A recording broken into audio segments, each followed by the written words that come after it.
Welcome to the Oh So Spurs podcast, where we've got a bit of a fun episode for you today. We're going to be going through the Tottenham squad and deciding who we should keep, who we should sell, and who we should loan out, but also throwing in some controversial questions like what is the price of Micky van der Ven? So we've got a special guest of us today. We've got David. How are you, mate? Very well. Lovely to be on for the first time. Thanks for having me on. Great to have you on. You'll probably recognise David from numerous Spurs pods, but he's a huge Spurs fan visiting London this week. He has lived here before, obviously grew up here, but he's lives in Australia the rest of the time of the year. So it's great to have you on, David, in our time zone. We've got Sai as one of the regulars. How are you, mate? Hello, Jim. Yeah, doing well. Welcome, David. Welcome on board. Thank you very much. We have Johnny over in Dublin. How are you, mate? Still absolutely on cloud nine after that Bayern Munich performance last night. It was so beautiful. And your background, mate, if anyone's watching on YouTube, it's just getting better and better every week. Absolutely love it. And we have Stu over in Dubai surviving the floods. He's built an ark. How are you? Yeah, beginning to dry out, investing in a submarine for the next time, but all good. Very good, very good. Well, as I said, the format for today, what we're going to do is going through the Tottenham squad, and we're going to be voting on whether we should sell, keep, or, well, I'll allow you to suggest a loan on some players as well, because we'll go over some under 21s. And we'll start with the first team, shall we? To keep it fun. There's some obvious options in here, but do we start with our goalkeeper and Vicario? I don't think anyone's going to say sell, but let's just start there. Okay, no one's going to say sell. No, Well, no. I saw on Twitter that he was overrated, so maybe we should sell him. Oh, get rid of him. Lose him. Well, what I would challenge you with is that every player has a price. What's Vicario's price, in your opinion? Go on. Are you going to do this on every obvious choice, Jim? Would you take £100 million from Manchester City? You wouldn't take £100 million for Vicario Who tomorrow. are you going to replace him with? Exactly. Aaron Ramsdale. Yeah. Aaron Ramsdale. I'd replace him with Edison because he's going to be out of the team then. All right. Let's go on to Fraser Forster. What are we saying? End of the season. Keep. Fraser, stop ball. Keep him. Keep him. Okay. I think the only concern with him is our backup keeper is him. What is he now? 36, 37? Yeah. He's not really an Ange-ball kind of goalkeeper. No. And No. the question would be, do we get in a younger, more Ange-ball-like keeper as a backup? Yeah. And he's on 75 grand a week, is he? Is that right? Yeah. Yep. Oh, no, lose him. I'm tempted to make him third choice and sign him. On 75 grand? Well, he'll take a pay cut, won't he? No one's going to pay 75 grand. He's already on a contract. He's still got a contract, so he's not taking a pay cut. Yeah, I was going to say, till next year, right? Yeah, so next season he's not going anywhere.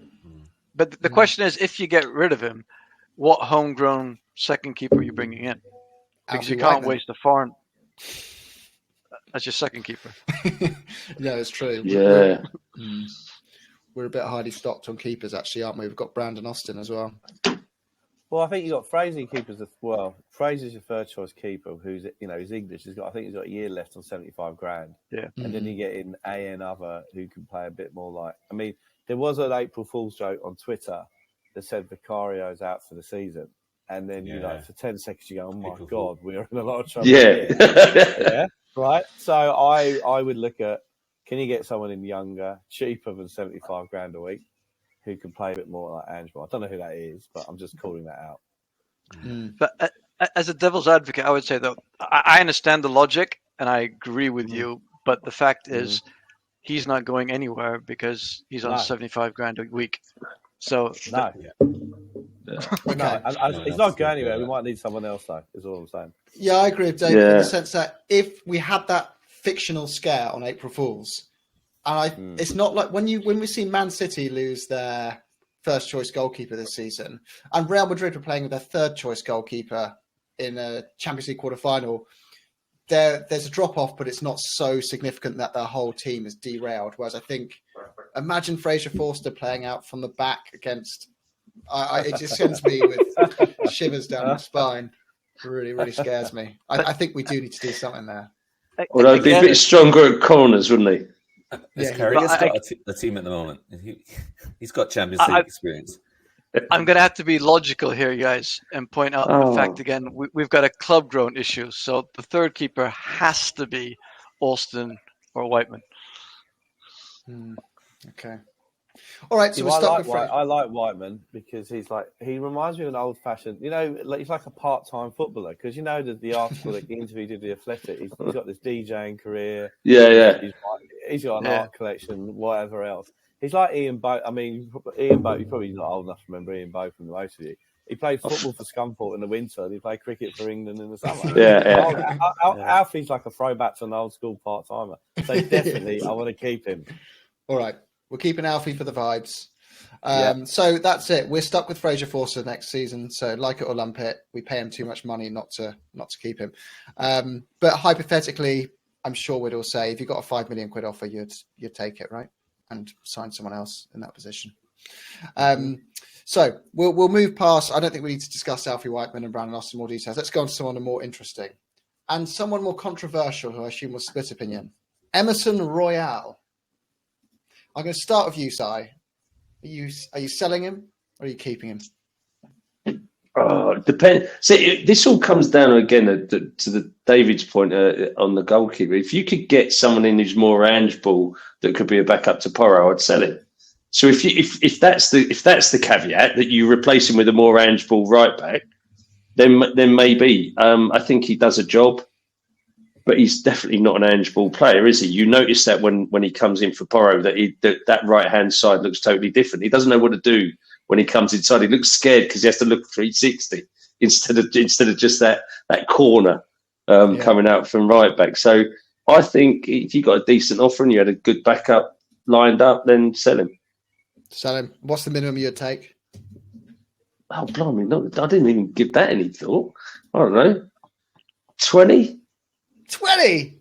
25? Right. Oh, bloody hell. I mean, I think we're settled on. You're not going to get much. Yeah. I think that's a lot. Do you think that's a lot? I think that's Brazilian right back? Not many clubs can afford that. Like, especially outside of England. I can't see any English club buying him for.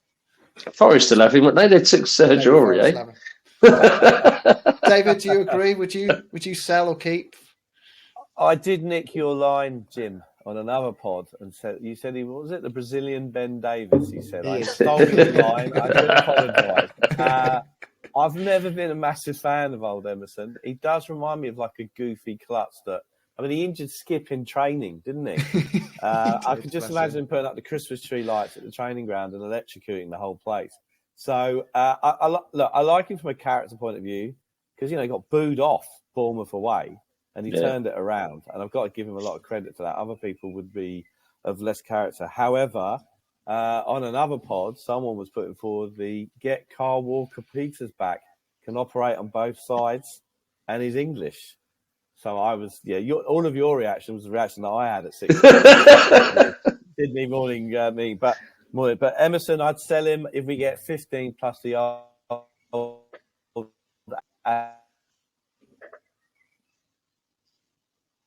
Oh, you're frozen there, Dave. But that's fine. Stu, what are you saying? Unlike the goalkeepers, I don't see any point in keeping him. He doesn't fit Ange ball. He's a foreigner. I would sell him. I just don't see how he fits into the project going forward. And what about you, Johnny? You're a sell as well? Yeah, sorry, I was just unmuting myself there. Yeah, I think so. Although I have a huge sentimental attachment to Emerson. The way he responded to the grief that he got last year, his attitude is I really respect his attitude. I'd love to be, if he was my mate, I'd love to go out with them. It's like there was a video. Oh yeah, that Sunny video, and they had the Brazilian lads at the end. They're just getting the crack. So I think he's great in the dressing room. I know. Also, when he came in and he had to play centre half, he actually did a pretty good job. So he's a decent defender, but I think from trying to build and strengthen our credentials, we definitely need a challenger to Porro, and that's 100% not. It's not Emerson Royal. That's for sure. So yeah. And sorry, David, we lost you a little bit there, but I think you were saying sell. You can get a better fit. Someone like Kyle Walker-Peters, who actually fits Ange's philosophy much better there. Is that fair? Yeah. Got to put words in your mouth. So Emerson. Yeah. So, David, we'll move on to the Welsh Emerson Royal in Ben Davies. Are you selling or are you keeping? I'd keep him because he's our Welsh James Milner. and whether we end up in whatever year I can't believe we won't end up in any European competition next year. So I think we'll all hands on deck. Keep him. Might need him for the League Cup. Nice presence around the dressing room, etc., etc. He's doing an MBA or business degree. Well-rounded person. So keep him. And he's got a year left. I don't think we get much for him. No, exactly. You, Si, same page. Yeah, keep him for next year. I don't think he's year 3 of Ange, if I'm honest. I think that the squad will move on more than he can cope with in the 3rd year of Ange. But yeah, keep him for next year. Good utility backup player. Stu, what would you say? Yeah, I'm saying to be honest, I want to even defend him. I think it's a bit rude calling him the Welsh Emerson. I think he's better than Emerson. So yeah, I would definitely keep him. He's also homegrown, so that counts. Yeah, Johnny, same page. Yeah, if you're going to come to me at the end, I'm just going to nod and agree with everybody. No, we're going to reverse it now. We're going to reverse it. Oh, Johnny! Oh, I'm going to give you one, Johnny, which is Johnny. Whoa. Bit of sass. Johnny, I'm going to give you one, which is going to this is going to be a big debating one. So, Micky van der Ven, are we keeping Micky van der Ven, Johnny? I'm keeping Micky van der Ven. On balance, despite falling in his arse how many times at St James's Park, at least he only go there once a season. So yeah. Probably. All right, we'll come back to you last next time because you've had your turn going first. But I think it's a resounding. We don't need to discuss Micky, do we? It's if anything, it's a contract extension, right? Despite Newcastle. And he's getting 50,000 a week, and Razor Force is getting 75. Yeah. If anything, he was too fast at Newcastle, wasn't he? Yeah. He couldn't put the brakes on enough. Yeah. He just has to go on a summer course of how to head the ball. Yes. Yes. He's not the aerial beast that he could be, perhaps. I think is the way to put it. But we did this when we were talking about scouting, when we were looking at him. This was a big weakness in all the statistics, was his aerial ability. But we're not diving into player reviews here. We definitely want to keep you, Micky. If you were perfect, you'd be at Real Madrid. Say what? So let's be relieved by that. Udogie, I guess. Anyone going to say anything controversial here, or are we just brushing past these kind of guys? We're keeping him, right? Okay, some more difficult one. Manor Solomon. Okay, I'll start with you, Johnny. Keep. Well, I mean, I guess he's been injured pretty much the entire season, but on the basis of the few appearances that he had and is showing in pre-season, I think that he's worth hanging on to, because I mean, he definitely was offering something that from the left that we haven't really been seeing from elsewhere. I mean, he does have the sort of signature, not because I'm not a Manor of Solomon expert, having not seen him very much, but he's got that trademarks, the opposite of what Kulusevski was doing, cutting inside and whipping into the top right hand corner kind of vibe.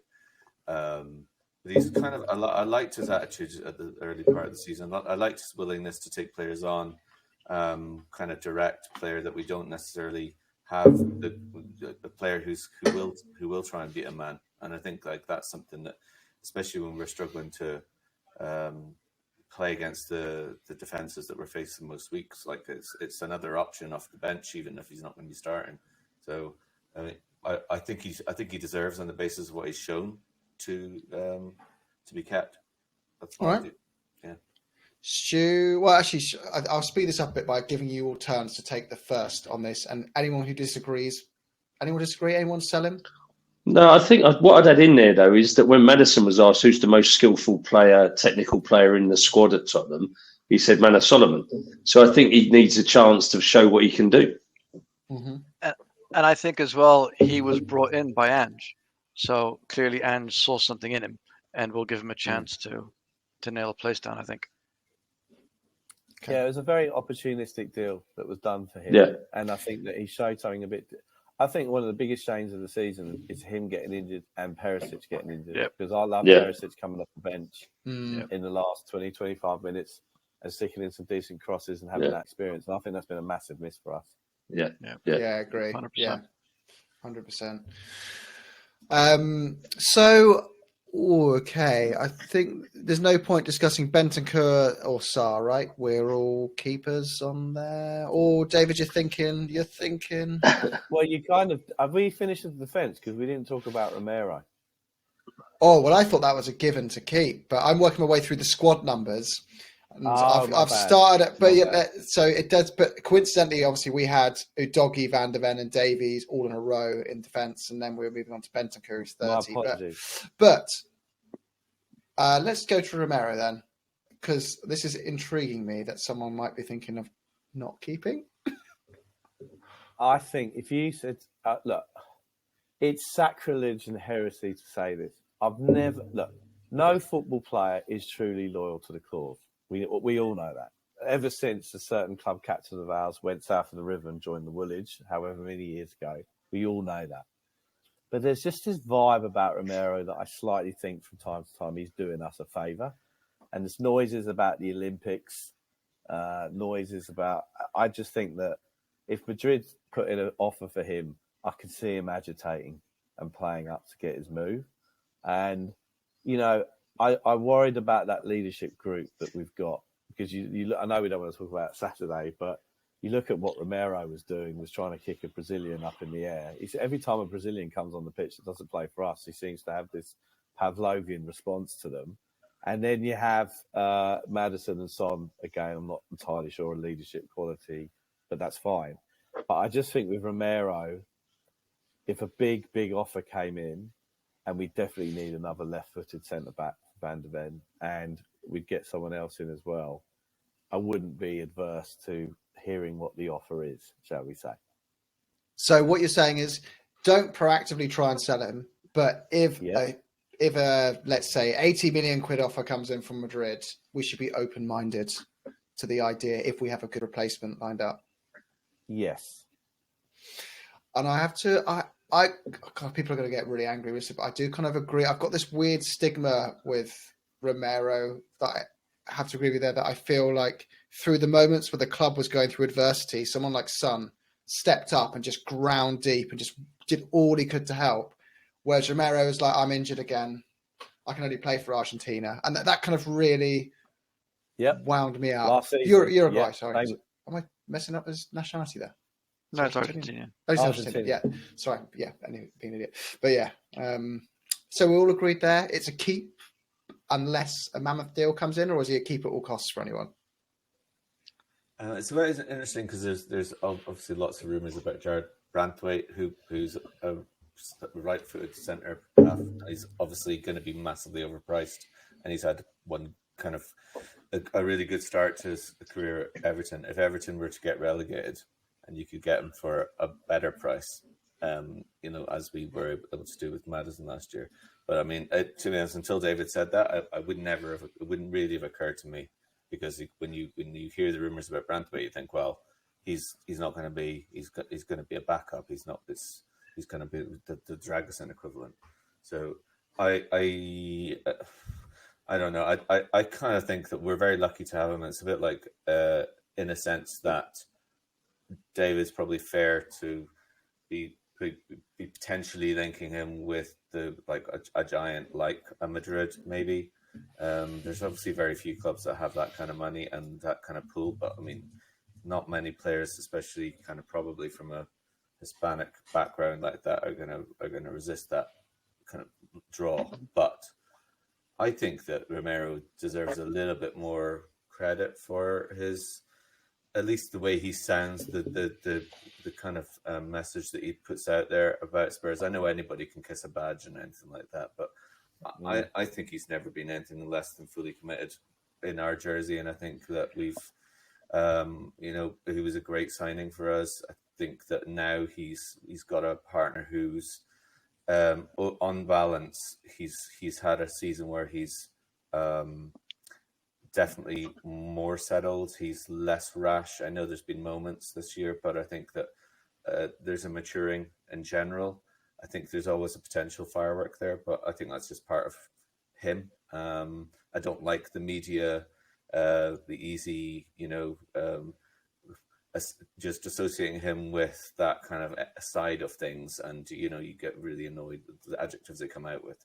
But we can't do anything about that. And I would be really disappointed if he left. And I think he's well.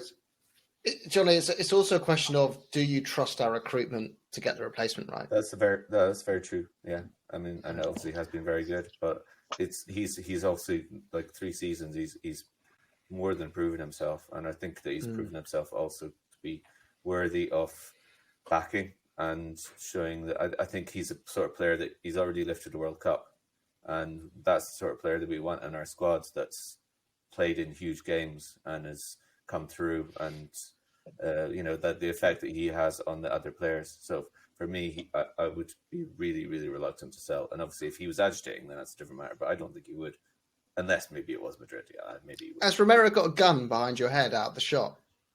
Your camera there. No, that's Stu, you were trying to say something there.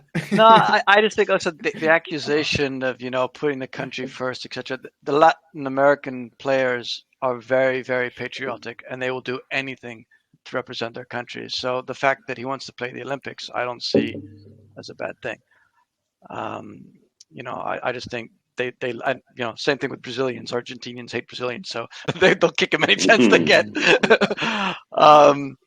But yeah, I think and if he does go, I want a lot more than 80 million. I want 100 million plus for him. If the likes of Braithwaite are costing 80 million, he's going to be going for 100 to 120. But then if we do get that kind of offer on with David, let's see who our recruitment team has got lined up to replace him. Let's see what Scott's entourage can do. So I think we're all on Sarr is most certainly staying, right? Would be absolutely mental to sell him for any kind of money. Bentancur, I guess most of us want to see how he gets on for the next season before ever considering selling him, seeing that injuries are, temporary. Yeah, I think so. I think we mentioned on a couple of pods recently that he was out for the year, right, with the 2 injuries, and then he's only had a handful of games really to settle into the Ange ball type system. I think he's going to take the rest of this season and the pre-season to see what he can do. But if he doesn't hit the ground running starting next season, then I think he's got a bit of a problem. Yeah. And it's also his scruffy beard's made him worse. That's my theory as well. Yeah, that hair's not great either, is it? It's not great. It's that. Oh, get rid of him. Get rid of him. It's the look, when you have someone's just gone through a real rough patch, they lost their job or whatever, they're heartbroken or whatever, and they just stop shaving, stop cutting their hair, they start eating just Pop-Tarts all the time. He's kind of just looks like that. It's like, he gets to the training ground and he's putting whiskey on his cornflakes. Yeah. It's like, come on, man. Wake yourself up. Get going. Get back on the horse. Yeah, but Lloris was like that before he left. Up until when he left in January. When they did the squad call and this, that, and the other, his beard was all over the place. It was. Yeah. And he was terrible. So it's all connected. I've got a nice controversial one for you, though, guys. And can I just say I feel bad for Deej not being here, because he would have defended Romero with Johnny there. I'm sure he would. So I want to put that tick. But overall, we outvoted you, so he's got a price. But the next one's Kulusevski. Very difficult one here. Stu, I'm going to start with you because I haven't started with you yet on these. Yeah, I mean, I love him. As you know, I was talking him up when we signed him in the first place. He helped my fantasy football team win in Italy. So I loved him. But this last year and a half, he's been a bit ropey.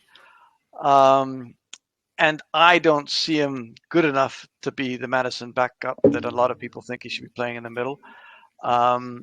He doesn't seem... he works hard. He's great at keeping the ball, but he doesn't seem to be offering enough, I don't think. Although, statistically speaking, according to Ali G, he creates more chances than anybody else. But no one seems to be finishing them off. So stats can kind of be misleading. So I would I know it's controversial, but I think, we think Johnson's the right wing guy. I would sell him and then consider getting a Bakayoko type backup for Johnson. Anyone disagree? Because I'm on the same page as Stu here. Yeah, I think I'm pretty much. So you look at his stats; they're not great. 26 starts. He's played in 30 games. 26 starts, 6 goals, 3 assists, and his expected assists are less than 6 for the whole season.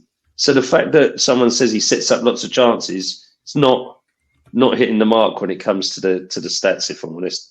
So yeah, no, I think he's had lots of chances this season to take it by the scruff of the neck, and I think he's missed his chance. I think he's got to go. But you need to be careful with statistics, because statistically Werner is the best winger in the division. If you remove goals and assists, which are kind of the 2 most important ones. But I'm sorry, goals, David. assist is good. Assists he's good at. Yeah. Goal involvements, he's really good. He gets a goal involvement every other game. And just because I think since January, he's going to be a great topic in 5 minutes' time, because I don't want to spoil that. David, you were going to say something about Kulu, I think there. Yeah, I think it's interesting. Obviously, no, I don't think anyone can see the face as an audio pod, but psychologically, I'm looking at a lot, and this is a nice psychological moment, because everyone's going, "Oh, I'm going to say something controversial," and actually, everyone agrees. It's like the "Be Here Now" of Tottenham. Everyone rushed out and got it, brought it home. Here's Oasis's new album, and everyone goes, after 5 days, it's not very good, this, is it? And he's like. His first 6 months, I know that everyone rolls out. He had better stats than Saka, and the best part of the Conte, he joined in January. Son, Kane, Kulu up top, fantastic, great counter-attacking football, was entertaining, and he played well. Since then, he's had some good games, but other than that, he's not. I mean, he loses possession so badly as well. If he's one of those people, we're going to get some money and get a price for him and can reinvest, and you'd want to look at that, I definitely would sell him. Yeah, no qualms. If you get over 30 million quid and put that towards an Elise or an Eze, you would do it, right? Yeah. Yeah. I wouldn't be rushing to sell him, to be honest with you. I wouldn't be putting them in the front of my shop window. But no. I agree. Yeah. I do agree with what you guys have been saying, but I think that Dave mentioned psychology. Like the confidence thing is clearly a big issue for him at the moment, and we've seen Richarlison come through. I know he's kind of had a little bit of a dip, and then he's been injured again. But Richie had that incredible kind of 2 months. When he was really flying again, and we were talking in the previous few months about like what the hell's going on with Richarlison, and like I think if a player's shown that they can do something, I agree. It's completely fair. None of us want any of our players to fail to live up to expectations or to the previous high standards, but the fact that he did have a sustained period when he was really, really effective makes me, and obviously that was under a different manager as well. I think like he's definitely the thing that I really liked about him at the beginning was just his, again, like I said about Solomon, he was taking players on. I was looking down from the stands and just not sure what he was going to do next. Like he was doing all sorts of tricks and leaving players behind through his skill, and he was scoring goals then. I know that's a while ago now, but I just think he's got the Premier League experience. He's turned up in big games. Even his performance at the Etihad this year, was really significant. I just think he's. I don't like the flack that he's been given, but I suppose that's a slightly different thing. Would I sell him? Because I just think he's been really unfairly criticised to the extent at which he's been criticised by a lot of the fan base. I just totally disagree with. But I suppose if you're being dispassionate and businesslike and you're improving the squad, I think you guys are probably right at the same time. This is the Oh-So Spurs capitalist show, I guess, in the way we're reviewing players right now. But there's no emotion here, Johnny. There's no emotion in this. It's pure business. You've got a price. Nice. You've got a price. Get out. Yeah, I think we need to learn from the Poch years where we didn't move players on at the right There time. you go. There you go. Yeah. And that is because you give him another season like this, and you can't get rid of him. I'm going to argue with all of you about a player later on. I have one that, and on that topic, Stu, I'm hell bent. We have to sell him, and you're all going to hate it when it comes to it. But let's, I assume, so we're putting Kulu under the, so what we've got so far is Forster's keep, Royal is voted as sell, Davies is keep, Micky's keep, Udogie's keep, Romero has a price, and Kulusevski has a price. That's how I've kind of listed them so far. So, The next ones, let's Porro and Johnson. I guess a couple of you might be on the has a price page with these guys, or we all keep. What's the thought on these? Either of these two?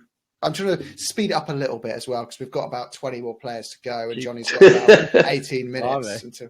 No, definitely keep. Yeah, defo.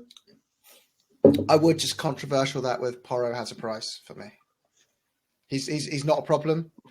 Well, if we keep Emerson, the only world in which I would like to see Porro sold is if someone went, here's 80 million quid for Pedro Porro, and we've identified a really good replacement who's over there. Like we did with Kyle Walker and Serge Aurier. Yeah. Okay, let's not do that. Let's not get rid of Porro. It's too risky. No. I'm not downgrading from Kyle Walker to Serge Aurier again and seeing Porro go back to Man City and or ship off Trippier because he fell out with Pochettino. Yeah, I take that back. Sessegnon, does anyone remotely want to keep him? Yes, we feel sorry for him. Nice guy, but he's not going to fit. Salt and vinegar, and he's made of crisps. Yeah, you can. He can help out in the changing room or something. And then you've got Lo Celso. I guess we're all on the kind of sell. Bye-bye. 1 year left. If you can, you get an offer for him, you sell him, didn't you? Yeah. He's not going to want to. He's not going to want to stay either, is he? If an offer comes in, he wants first team football. If we can't give it to him, then why not? I think especially the way he's been treated recently. He was told by Ange that Ange wanted him to stay, and he doesn't get more than 2-minute run out at the end of games. When Madison's playing poorly. So if I were him, I'd say screw you. Yeah, when you're asked to come on at 3-0 away against Newcastle, someone's having a laugh somewhere, aren't they? So no, he's got to go. Yeah, it's a shame with him because it always felt like he had the potential to and showed these glimpses from time to time and has a value as a squad player, but he's just way too expensive to be. I just don't think he's fit. I know that Madison's not that big either, but Madison's got a bit of physicality about him. Lo Celso is just too weak for me. He'll do well in the Spanish league. Yeah. And he's clearly a good player. He plays for Argentina, and Messi loves him. And Messi loves him. Yeah. Okay, so we've got a nice debatable one coming up now. Timo Werner. Okay. Si, I'll go back. Si, I'll start with you this one. I've kind of worked. Well, we're saying Stu wants to go here. You were about to say. Do you want to go, Stu? No, go Si. Go on, Si. So I guess the question here is whether we paid a 15 million to bring him on board. That's the question, right? Whether we exercise the right to buy on him. Well, you can caveat that with he's not worth 15 million quid, but I'd take him back on loan. I think it sort of depends what we're keeping Solomon, right? And then you've got Sonny for the left. Yeah. I just think wage wise is too expensive for us. 15 million as a purchase price. Are you going to get much better for that? But the wage that he's on, I think, is too expensive overall as a package for me. Mm-hmm. The wage just depends. And he can't score. I mean, I know that we knew that when we brought him in. And I think he's had a good impact on that left, and at least he can cross with his left foot, which Kulusevski can't do with his right foot. And he's he's had 3 assists and caused two own goals. So there's 5. He scored 2 goals. That's 7 in 14 games. So he's getting a goal involvement every other game, which is not bad. But then he goes through 1-on-1 and it's in row Z. It's just, I'm not sure you can even get that into your team. You're going into a car dealer with a Vauxhall Astra budget, and you're trying to buy a Vauxhall Astra, right? I don't think we're expecting. He's just that useful utility type player who's a useful utility type. I think there's better out there for the money. If I'm honest, you go younger, more hungry, No, I wouldn't spend the 15 mil to get him. It's a no from side. David, what are you saying? We've got a vote going on here now. I think he's a German Eric Lamela. And you have to think he's got a lot of problems, right? And I just think I was very meh about it when we got him on loan. And everyone goes, well, he's a great option to come off the bench. There are a lot of players that people say that they're a great option to come off the bench. We are meant to have a starting 11 that looks good from the get-go. And the only way I'd get him back is if it's another loan where we structure it in the way that whatever percentage of his salary we're paying, I don't know if we're paying the full whack or not, but I think you're right. I mean, he's on, 175 grand a week or something? I thought it was more. I thought that was his subsidised wage. Well, the 175 is his salary, and they're claiming that it will drop at the end of this season because that's the end of his Chelsea contract. Wow. Whoever his agent is, we should get his agent in. So Chelsea has screwed us over third hand here. Yeah. Well, wow. Well, the only reason I'd keep him is if it was a loan again and structured more favourably than what we have now. Other than that, don't want him. He's not the future. No. Yeah. Johnny's not in. You agree, Johnny? You agree, Stu? I think, as Sai said, we've got Son for the left, we've got Solomon for the left. We're going to have squad number issues anyway because we don't have enough homegrown players. So I don't think we keep him and we buy a striker. He doesn't even have the wind-up kind of skills that Lamela had. Yeah. So what we're saying, and he can't win a Puskas award, can he either? But so we're gonna say, don't keep at the asking price, but if they're happy to let us have him on loan again, fine. We'll take it. Maybe for a squad player, depending on squad numbers. I just find it so funny listening to how different the tune is after that Newcastle game versus before it. Because before it, like there was every podcast I listened to was like, this guy's a £15 million bargain. You won't find better for that. He's not perfect, but he's blah blah blah. Keep. And then the next pod has been completely like, get rid. Dead to me. But anyway, I'm going to put the consensus on that. It's the vote is do not pay the £15 million, but if we can take him on a free loan, keep him in the squad. So. Anyone want to keep Brian Hill, or are we just bidding him off? Who? Okay, he's gone. The best thing he ever did was facilitate the exit of Eric Coco Lamela. It's the best thing he's ever done in the Spurs. No, I disagree. I love Lamela, so I hate him even more for that. I got that vibe from you. The next episode will be the Lamela debate. We'll do it at the end. Actually, this is an interesting one, and you're gonna just hear me out when I say James Maddison's name. Someone made a point. I think it was Jack who does the Rule the Roost show with his guest. He was like, should Ange be going into next season and going, Maddison was a useful, good signing, but if we can find better, can I have 60 million quid to go spend it on something better and keep him as this backup that can play on either flank or behind the striker? I'm not saying we should sell him, because that's kind of the point of this pod, though, actually, isn't it? Is we're going to sell. So we're not saying sell him, but I'm just saying, would you be open-minded to? Yeah. Well, I think that Lo Celso. Look, if we're saying that Lo Celso is not part of the squad next year, and ostensibly Lo Celso and Kulusevski were kind of meant to be Maddison's backup, then you have to say that we need a creative midfield player who can unlock defences, which is what Maddison did in the first 10 games. A very close relative of mine said to me on the weekend that a Leicester fan said to him he's a 1/3 player. 1/3 of the season is great, 1/3 he's injured, and the other third he's not very good trying to get He's got a bad injury record. Yeah, he has got and the way he plays and the way he draws and attracts the fouls, and he should get more protection. Yeah, so don't get me wrong, we're not saying sell him, but we've got Lo Celso's going. We need someone who will compete with Maddison for his place, which is always the issue, I think, in the Poch years, and that's what we need to do. But I wouldn't sell him. So not sell, but okay, I'm going to put a special category here. Upgrade if possible. Yeah, I would keep him. But exactly that, Jim. Keep him, but upgrade that position. So Maddison becomes more of a bench player, and you bring in someone, as David said, to really push him and yeah. If the rumors are true, we've already got him lined up. Crystal Palace is easy. Oh, we do. Yeah, you're right. Yeah. I mean, you've got to just look at it. It's like, I think we're in this mentality issue.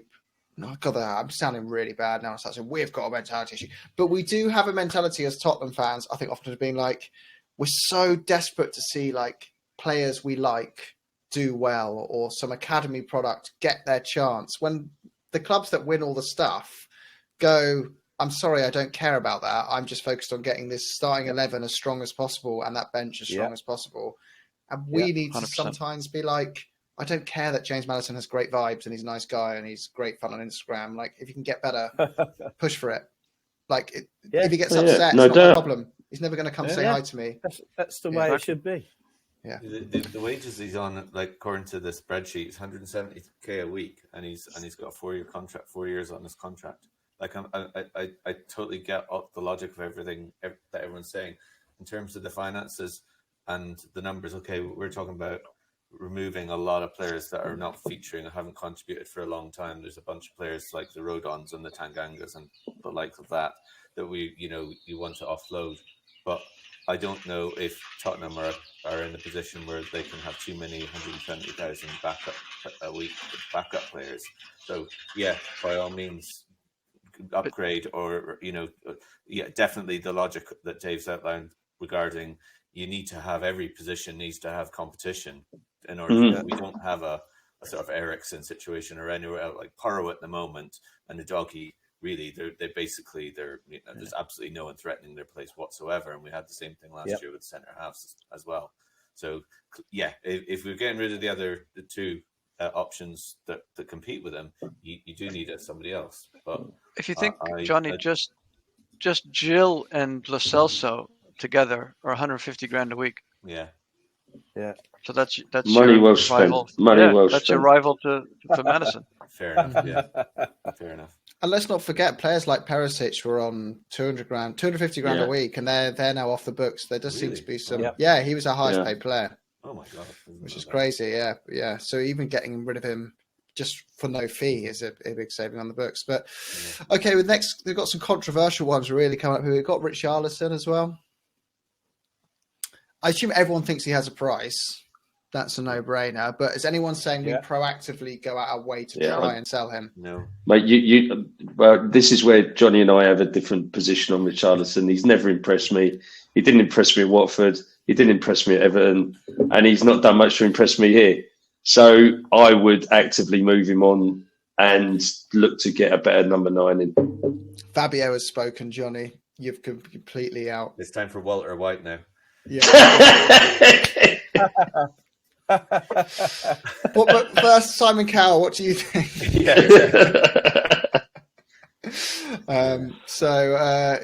It's so you're saying proactively trying. He's not for me, mate. He's never been my cup of tea, and I don't think he ever will. He's a miserable bastard as well. Just smile a bit, it's not hard. Johnny's saying he's a good egg. Don't proactively try and sell him, but sure, if 100 million quid comes in, get rid. David and Stu, where are you guys with this deciding votes here? Well, the way it is that we're metaphorically lining up our shop window front, right? So you got your Lo Celsos, your heels at the front, and then you've got your Kulusevskis in the middle, and then someone comes in and goes, "Have you got a Romero? Or have you got a Richarlison?" Oh, I don't know. Well, the price depends on the price now. Richarlison, to me, has got a bit of Darren Bent vibes about him in that never really suited the club. Bent, I think he's got 1 in 3. And Richarlison, even before he came here, I thought his injury record was pretty dodgy. He was always out for a spell in the season.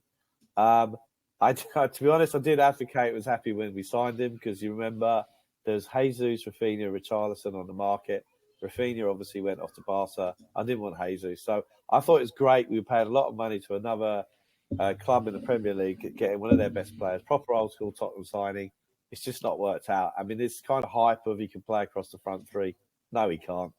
I would be looking to get rid of him if we get a nice big offer in. Right, he's gone in the bin.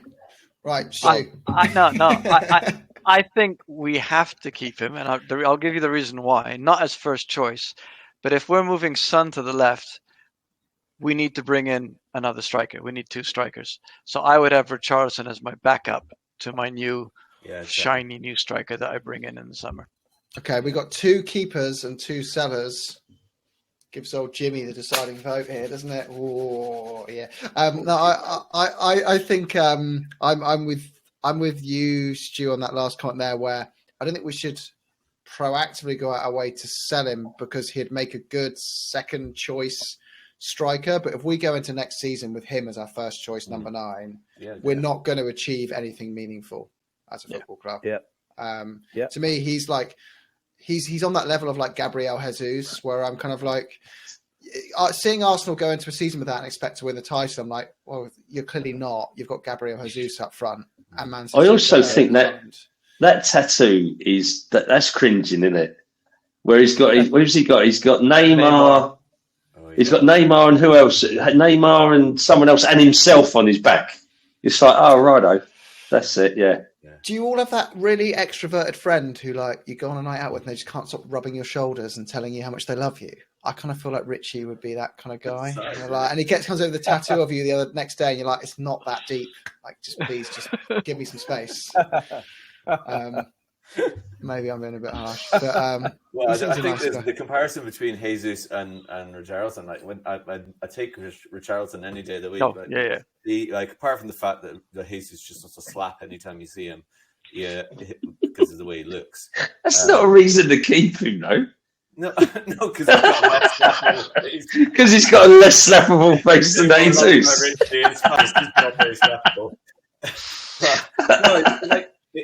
His commitment, his energy, and his aggression, his physicality. I really like that, and I think like when you're there and you see just like it's like Sonny, just usually his pressing is really, really effective, and he does put a lot of pressure on the opposition defence. And if I was a defender, I'd be shitting myself. It's when he trod on the ball at Brentford and fell over. That was the one that really sealed the deal for me, if I'm honest. But I get what Johnny's saying. When we first signed him, you just got this like he cares and he tries. Yeah. And it's kind of like how you think you'd behave if you were a fan on the pitch. Yeah, you'd just be like, "Rah, giving it everything," and I'm so passionate. And he's very serious. Oh no, okay. We've gone for Richie. Don't proactively sell, the overall vote is, but he definitely has a second price. choice. Yeah. He definitely is. If you can get what you paid for him back, I think you could do better. Because Ivan Toney would cost even less than him, right? So what's he in now? Is he 2 seasons in with us now, Richie? Yeah. Yeah. And we paid 60. So actually anything north of 40 is profit for us, I think. Yeah. That's true. Ish. Yeah. Apparently, though, we ripped off Everton. We won't go into that one. Bless them. I'm not quite sure about that, but anyway. Yeah, I'm not quite on the same page. I think they milked us. But okay. This is a good one. I'm going to leave you to discuss Bissouma whilst I have to dash outside the room for a second. But I'll start with you, David. Bissouma. His consistency, his inconsistency, I'd keep him, but to play the number 8 role, not the number 6 role, and he is the he interchanges with Sarr for me, to keep him. Yeah, I would. I think I'd go along with that. He's not a 6. He's too much of a liability at that 6. But he breaks the lines and can progress the ball really well in the 8 role, I think. So yeah, I'm with you on that one, David. Yeah. Now we've got to keep this conversation going until Jim comes back in the room. Yeah, Johnny, go. Come on, Johnny, wind yourself up. Go. No, the thing I just don't understand is like I don't understand how players' form can drop off the cliff so much. It's really weird because like look at what these boys are getting paid every week, and somebody was saying something the other day about performance related pay. Like I know this is a sort of fantasy land I'm entering into now, and the reality is not going to change anytime soon, if ever. But like at the beginning of the season, obviously it's like a lot of our conversations are prefaced with, at the beginning of the season, or like with Kulusevski in the first 6 months kind of thing. But Basuma was like really justifying the hype at the start of the year, obviously, and he was absolutely brilliant. So, like, how can somebody be that good at the beginning of the year and be so off since he's come back? And I just don't understand it. Like, I think was he injured? He had a suspension. He got malaria, didn't he? Oh, He had an injury as well. But I think also teams where he's looked dodgy against this year are ones that have put him under more pressure in that 6 role. And I wonder whether there's been an active targeting of him when he's in that role, because some of his passes in the last 10 games have been really sloppy. Yeah. He gives away possession a lot. Yeah.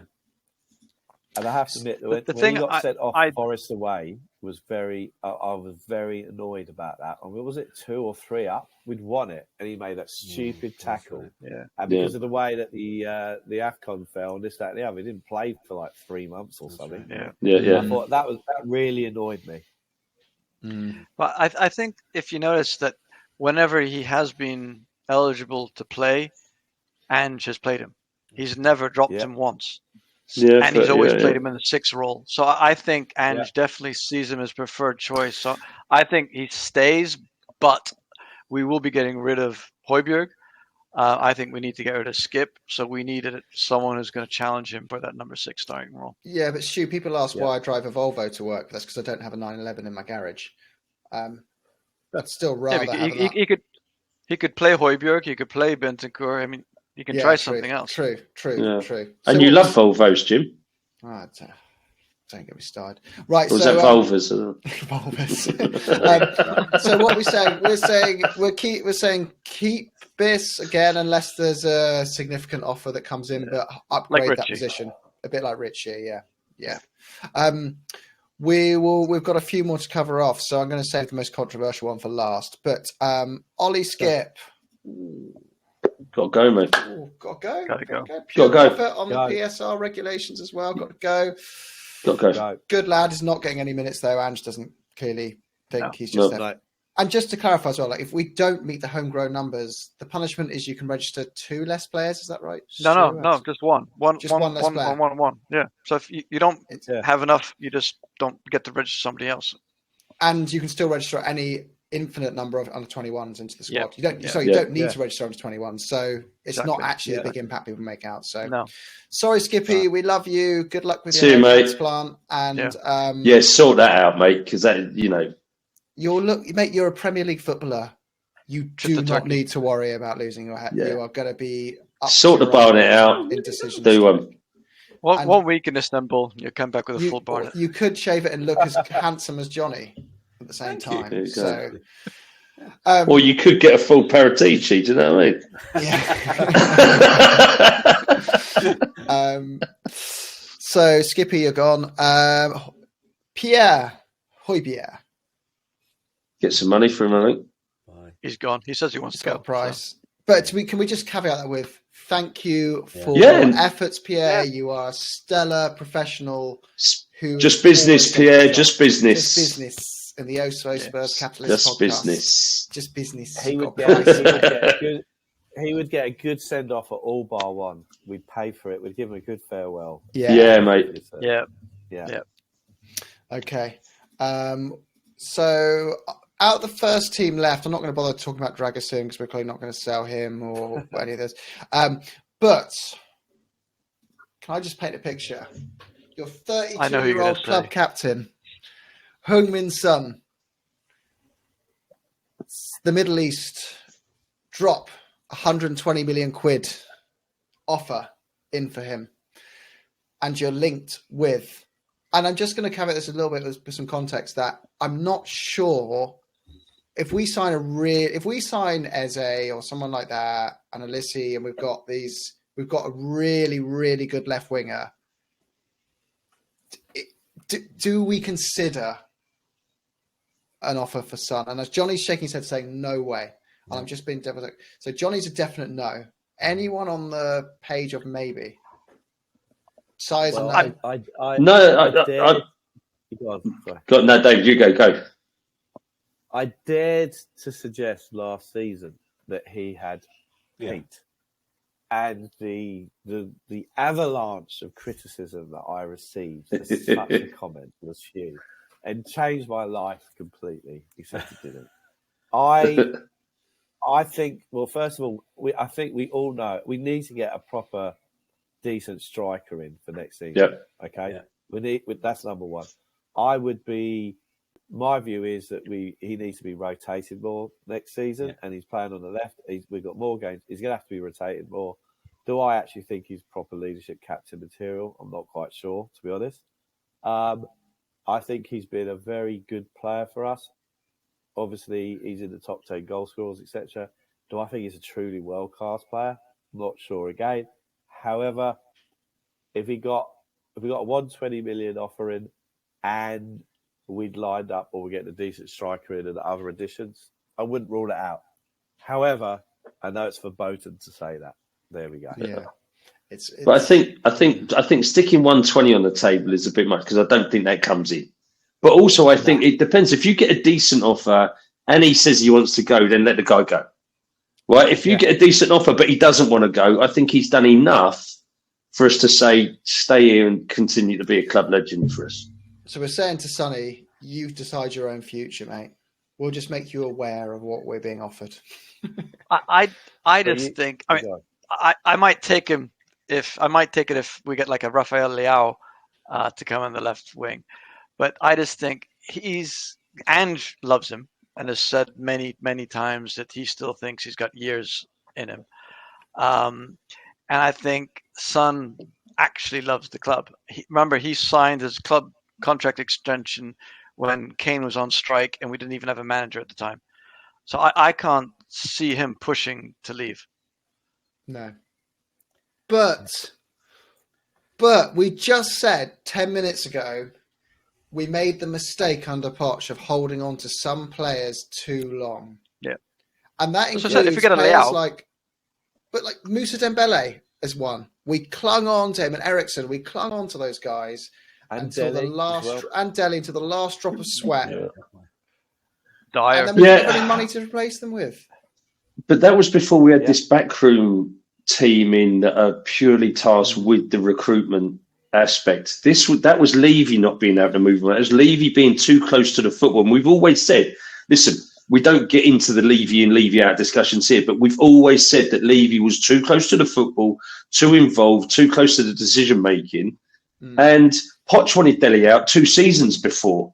Yeah, true. He wanted Ericsson out. He told Ericsson he wasn't part of his plans, and then we couldn't out him. And then it's like, oh, Christian, you're back in, mate? You're fully engaged, yeah? It was just really poor recruitment management because we didn't have a team there. I'm under strict orders not to talk about the L word, which I won't be doing. all I would say is if you look at Liverpool's model and even City, they sell well and get a good price. And we are not that good at it. No, you're right. That's absolutely right. Yeah. Yeah. Can I just, instead of just shaking my head about Sonny, I think for starters, I'd say me and probably the majority of the fan base, he's our favourite player. For all sorts of reasons, not only his ability and what he's done in terms of the goals and the moments that he's given us, the moments that he's been integral to, but like the point that Stu made about his commitment and his obvious passion for the club, and his I know that I would be a useless manager because of my sentiment is far too influential in my decision making factor. But putting all of that aside, my just adoration for him as a human and what he's done for my club, I genuinely would be. I'd love to see the figures on what he's. It's like the old, buy Beckham for selling the shirts kind of thing. And all of us know that when you go to the ground, like the percentage of fans that are in that stadium every week who are from South Korea is like ridiculous. And I love the Korean fans there, to be honest with you. I know people have a pop at the tourists and everything else, but I think that they bring another dimension that is really nice, really positive, and it's just great because it sort of cements and underlines the global reality of what this North 17 club is now, and what we aspire to be if we want to win Premier Leagues and Champions Leagues and all of that, like which is where we want to be. That we have to kind of harness and strengthen that whole part of our identity and our reach. And clearly, like Son is, whether he's world class or not, and I think he is personally. He is an incredible sort of iconic figure just in popular culture in large parts of the world, and what that means in terms of actual revenue, I'd love to know what that actually means and how that mitigates against his salary and any expense that he incurs. It would be really interesting to see what that is. And I don't know if it's possible to do that sort of a breakdown, but. I wouldn't sell him in a million years because of the sentimental side of things. Also because, like Ange, I think he has got the potential with his commitment to not only the club but also to himself as a professional and the way that he conducts himself and the way he looks after himself, and how after last season when he was really, really awful, and I would sympathise totally with what David was saying about last year and gesturing to consider maybe it is time to cash in. He's come back this season, especially the way the first half of the season went, and he's been brilliant. And I also think he's an excellent captain. It is a bit of a love in here for Sonny, but I think he deserves it. I think his leadership by example, his effect and impact on the other members of the squad. Like those videos, which people might find cringy when they come in for training and they're asked a little trivial question or whatever. But when they're asking about Sonny, the responses to that, I think, tell you everything that you need to know about why that man is a good captain. And there's all sorts of different sorts of effective captains. I don't think Hugo is a great captain, and I don't think Harry Kane's a good captain for England. No, but I think Sonny is top drawer, and I would never sell him. I'm sorry, I just would never sell him. I think he's incredible. If there was an Oscars for best pod moment of the year, that little speech. Seriously, there we go. Yeah. I've almost got a tear. Now I know you appreciate you might be sarcastic. I'm not. That you sold me. Keep it. But I think not just on the sentimental part. If you look at the pure footballing perspective, look at the goals this man brings. That's not easy to replace. Yeah. Also have a look at his XG versus his conversion. I mean, the guy finishes. Exactly. You can't take those type of goals out of next season if you haven't got a really good left winger and a top quality centre forward. You can't let him go. Yeah. No, I just think the key is that we need a striker, and that's what we. Those games away where we need to stick it more up top. He's not that kind of striker. No, you're right. And I think that obviously post Asia Cup, which has taken its toll on him as well, we just need to make sure the squad is better to rotate him more and have a striker. Yeah, it's as you said though, Dave. We missed Perisic and Solomon. Yeah, massive. I mean, look, he's got 15 goals from an XG of 9. Oh, no one's debating. He's probably the best finisher in the whole league, and probably the best we've ever had in terms of finishing, like pure finishing. He's everything we pretended Jermaine Defoe was in terms of finishing. But he's not. He's in my eyes at 32. He's not a left winger that you couldn't improve upon if you're challenging for a title in the Premier League like we want to be. And also, he's not a natural number 9. He gets away with being a number 9 because he is so good at finishing. In a dream world, he's happy being this rotation option that plays on the left and plays up front. He comes on at 60th minute and you're bringing on this world-class player who's like old Gunnar Solskjaer on steroids, like absolutely elite. Because in his mid-20s, he was probably arguably like one of those. Is he one of Spurs' all-time greats, like that kind of level? But now at 32, like you look at Salah now at Liverpool, and you're thinking, you guys should have taken the 100 million quid from Saudi guys, and you should have invested that into 2 players, and you'd probably be winning the league now. But Johnny disagreed. Okay, I've been outvoted. You're not winning this one, Jim. We're keeping Sonny. 100 million quid plus doesn't even wash. You're staying. So Sonny is the keep. I lost that debate. And I'm happy to lose that one. I'll just summarise the subs quickly before we finish. On loan, sorry. So Reggie sell. Perisic is gone. Dyer's gone. Spence sell. Tanganga sell. Ndombele shoot to the moon. Phillips keep. Valise. We haven't got enough fuel to get him to the moon. Yeah. Rodon sell and Valise keep for another season and put him back on loan. Yeah.